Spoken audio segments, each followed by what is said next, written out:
Hello, I'm Jen Cram with Breckenridge Creative Arts, and I'm here at the Robert White House with guest artist Elise Brewster. Elise is visiting from Berkeley, California, and she has been working on a really intriguing project while she's here to help us understand how water gets to her studio tap. Elise, can you tell us about the project that you've been working on? Yeah, it's been a really fun project. My brother-in-law works in the water division for Breckenridge, and I wanted to shadow him and see what he does during the day, how he takes care of the water. And I wanted to follow that and understand the whole process and then make some kind of artwork out of that investigation. Elise is an environmental artist, and the Robert White House is a wonderful opportunity for artists to have time and space to work on projects that they might not be able to work on in their studios at home, away from the distractions of day-to-day life. No, it's really important as an artist. You can get very caught up in your own space and time and all the demands and the people who know you and the phone ringing and the email, as we all know. And so to get a break here, to come here, and then just to explore just one principle is such a relief and fun. And so a lot of your process was the investigation, the documentation, the mapping. Your sketchbook is amazing. And then you also taught a workshop for children. And so they had the opportunity to learn how to make measurements with their body out in the field and to do a sketchbook. Can you describe that workshop for us?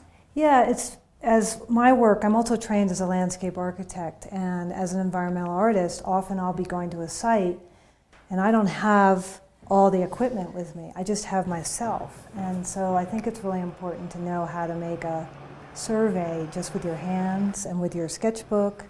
And they also did rubbings of the lids.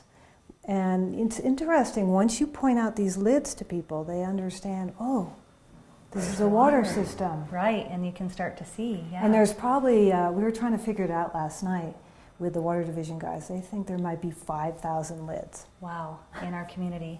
Yeah. That's amazing. I know.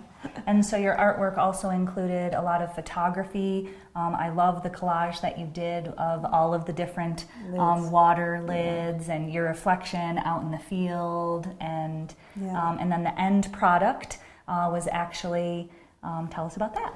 Yeah, so what I wanted to do was take my graphics and merge them into a map, a drawing that would show not only the water system, the lines, but also underneath that, the actual natural system. And then I developed a logo that had the BreckCreate in it and the water division around these lids, and then that was etched onto glass. And so that took some work too, because the line works so fine. Right. And there's just a small section. And I wanted the blue glass for the Blue River, because that's, of course, the water source.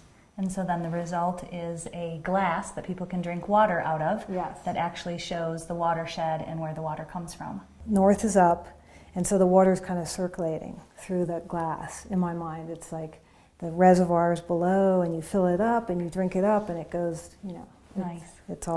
It's all part of us. We're 98% water. Right.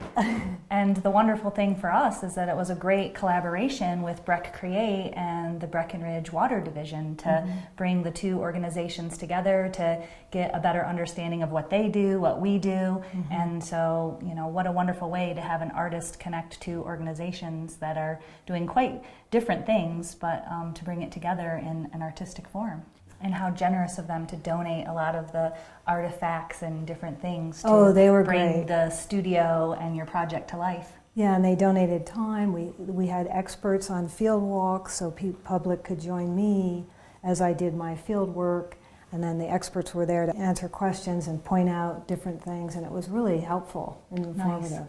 Yeah, all of our guest artists on campus here have open studio hours where the public can come in, meet with the artists, see what they're working on. Elise kind of evolved her open studio hours to include these walks with people in the water division out in the field, and then had a finale with the water division to show the result of all of her efforts while she's been working here. So it's been wonderful to have you, Elise.